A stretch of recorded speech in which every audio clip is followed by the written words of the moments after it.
what's going on, y'all? Y'all already know who it is. It's your boy, Reese Johnson. This is the Gutta And Saved podcast, and you know I'm here for the people, and you already know they can't stand me because I stay dropping them jewels, I stay dropping the truth, I stay dropping the facts on the table, and they don't like it, but it's all good, though. But yo, man, I got a crazy story, man, that's coming out of the NFL right now. It's crazy. It's crazy what's going on in the NFL right now with Brian Flores and him suing the NFL. But before I get into this story, I'm going to need y'all to click that subscribe button. I'm going to need y'all to hit that bell for notification just so y'all can stay in touch with your boy. You already know the YouTube algorithm is rigged, but I need y'all to show them that y'all rock with the kid. Y'all already know, man, but stay tuned. Houston, we have a problem. Gutta And Saved, they can't stand me. Adam, what is going on here? What do we need to know? Laura, Brian Flores, the former Miami Dolphins head coach, and his attorneys filed a lawsuit today in a court in Manhattan that alleges racism in hiring from the New York Giants, the Miami Dolphins, the Denver Broncos, and the National Football League. He is seeking unspecified damages for the process that is well spelled out in this lawsuit that was filed today.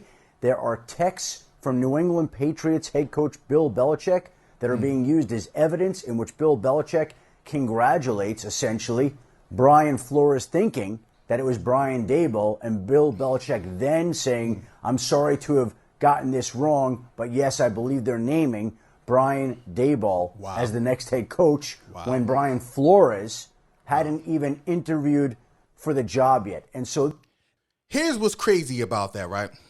They didn't even interview him. He sent them the text that, hey, he sent the wrong text to the wrong person and said, hey, man, congratulations on the job. He like, hold up. I ain't even interview. Wait a minute. Wait. First of all, you're not gonna speed past that like you didn't just say what you just said. So what let me bring y'all up to speed on what they was doing, right? Just so they can have the quote unquote non-discrimination thing going on. They was gonna interview him knowing that they already had the other dude hired. Just so they could say, At least we interviewed him, and he just wasn't a perfect fit for our team, so we went with the other guy. they already had the other guy already hired, pretty much. They already had their mind made up about hiring the other guy. But they say we going to interview him just to make him feel good about himself, make him feel like he's going to get the job. Man, I wonder how many black coaches, Latin coaches, or coaches of other, races have they did that to. And have the NBA did the NBA do that? Did the baseball league do that? Heck, do regular corporate America do that? Now, us black folk already know what the deal about that. We know that happens all the time. But I'm glad that a lot of this stuff is being exposed on a higher level now, so more people can understand now. Are you going to turn the other cheek to this, or you gonna be like, all right, NFL, what's really good going on over there? This obviously is just unfolding now. It's a bombshell lawsuit. There are many accusations. This is going to have ripple effects across the league, and we'll see how this is handled. Now, Brian Flores was scheduled to interview for the New Orleans Saints head coaching job today. He was a finalist for the Houston Texans head coaching job. Wow. So this becomes really interesting now, and obviously he has some strong accusations that he's mounting against the NFL. Now, that's crazy. The fact that he has a couple other interviews going on with other teams, how will that play out with him being hired by these other teams? Because we got to remember, the NFL is the organization. These teams work for the NFL. These teams are under the NFL banner.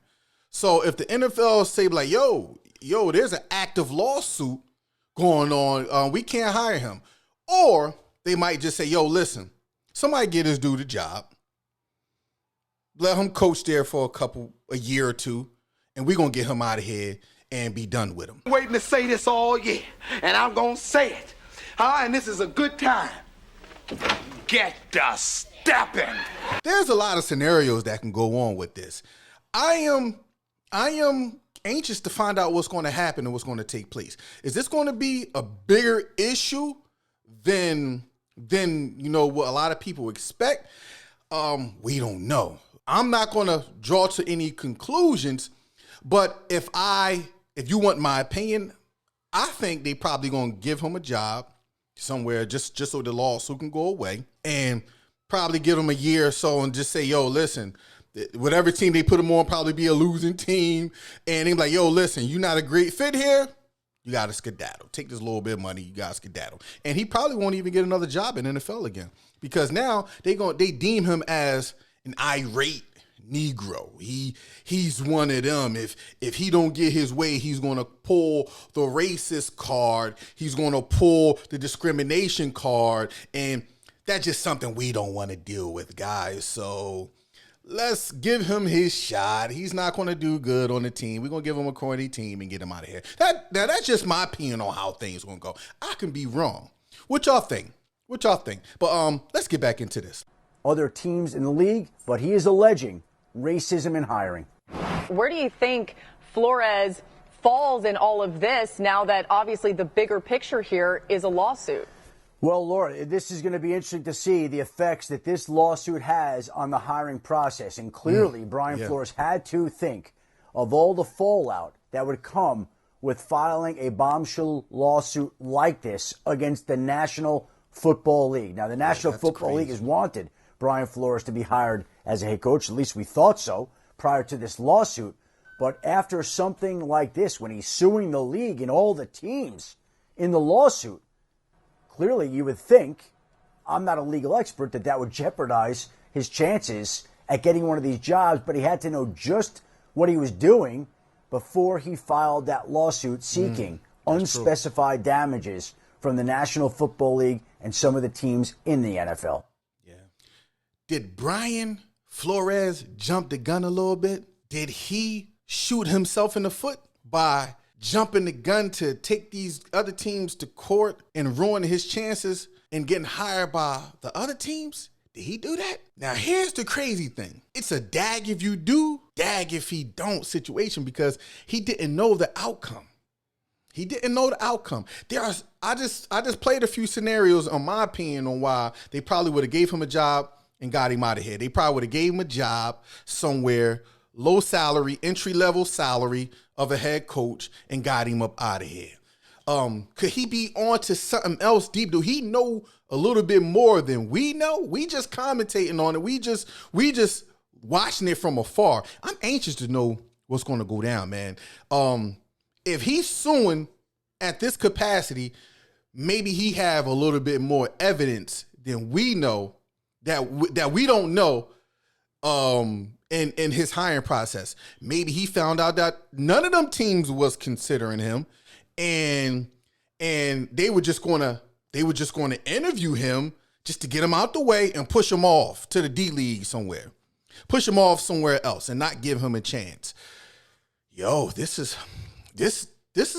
deep, man. NFL have a lot of explaining to do. Could Colin Kaepernick have been onto something? Could have Antonio Brown been onto something? I walk a higher path, son. I can give you the keys to all the doors. Hey, maybe a lot of other black players and head coaches, well, not head coaches, coaches that's trying to apply for head coaching jobs, could they be onto something too? Now, a lot of players aren't saying anything, maybe because they getting that check and they don't want to fumble their bag, if you know what I mean.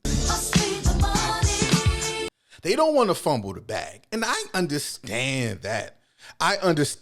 You know, because this is a chance. Working in the NFL is a chance of a lifetime. It's a lot of money at stake.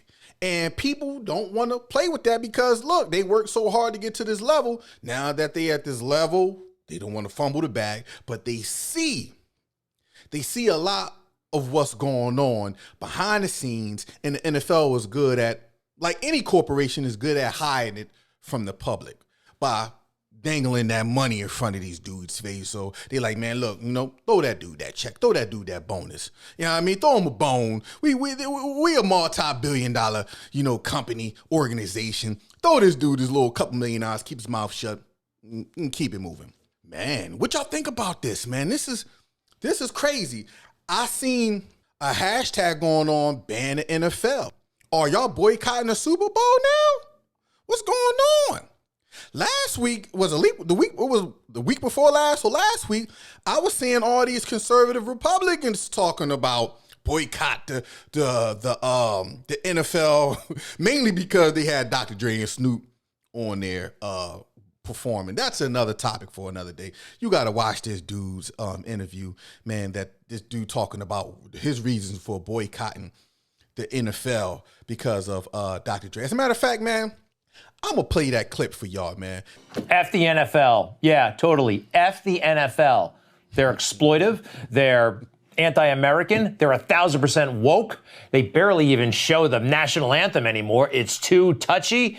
And for entertainment, this Super Bowl, who do we have? Snoop Dogg and his friend Dr. Dre. Two guys who really love the slogan, F the police. Yeah, F the police. At this moment, these guys, one who helped coin the phrase, the other who sings it all the time, F the police. Now, first, congratulations to the Rams and to the Bengals. Good for you guys. But in the meantime, this whole display is disgusting, and it's beneath our country. They ruined the game. They ruined the game. I can't watch. Not with Snoop Dogg and his boys doing their disgusting nonsense. Now, he's kind of gone mainstream. Sure, he hangs out with Martha Stewart. I might have to do a separate video on that clip alone, because that's kind of, I really want to time in on that. But I played that clip just so y'all can see that blacks and Latins are boycotting the NFL, supposedly, and the conservatives over there, Newsmax and Fox News and all those Republicans that pretty much hate everything about black culture, the music, the Colin Kaepernick, even all that stuff. They boycotting the NFL too. So, what's going on? Like, let me know what's going on, man, because like everybody is trying to rally together in their own separate ways to boycott the NFL for their own personal reasons. As you can see, that guy in that last clip is boycotting the NFL because Dr. Dre and Snoop. Big dummy. You big dummy. You big dummy. You big cold-blooded dummy. Is performing. Yeah, they said F the police back in the early 90s. That was like almost 30 years ago. Like 30 years ago. And they still bringing that up as if like Snoop is not like a mainstream artist and Dre is not like a mainstream artist right now. Like they haven't said that them sentiments in over 30 years. But anyway, what are we doing? Are we boycotting the NFL? Like, what's going on? It's trending on Twitter and Instagram. I don't really know about Facebook, but it is a topic that's trending. Like, what's going on? Are we trending? Are we boycotting the Super Bowl? Let me know. Get down in the comments. Let me know what y'all even think about this video, because what's going on with this Brian Flores situation is deep. Because it's actually, if you ask me, it's a problem to an even deeper situation. How many black head coaches and Latin head coaches have they done this to over the years? How many owner people, because it's a lot of black men who try to buy into the NFL. How many black owners have they did that to over the years? Basketball, hockey, baseball, corporate America. Like, what's going on? Everything is being exposed, and I like it. I actually like it. I like it. So if you of somebody of power or stature or own things, when black people, it's coming for their 40 acres of the mule. Hey, yo, listen, y'all. I'm your boy, Reese Johnson. It's Gutta and Saved. They can't stand me. I'll holler at y'all on the flip. Peace. I'd say that was a pretty successful broadcast.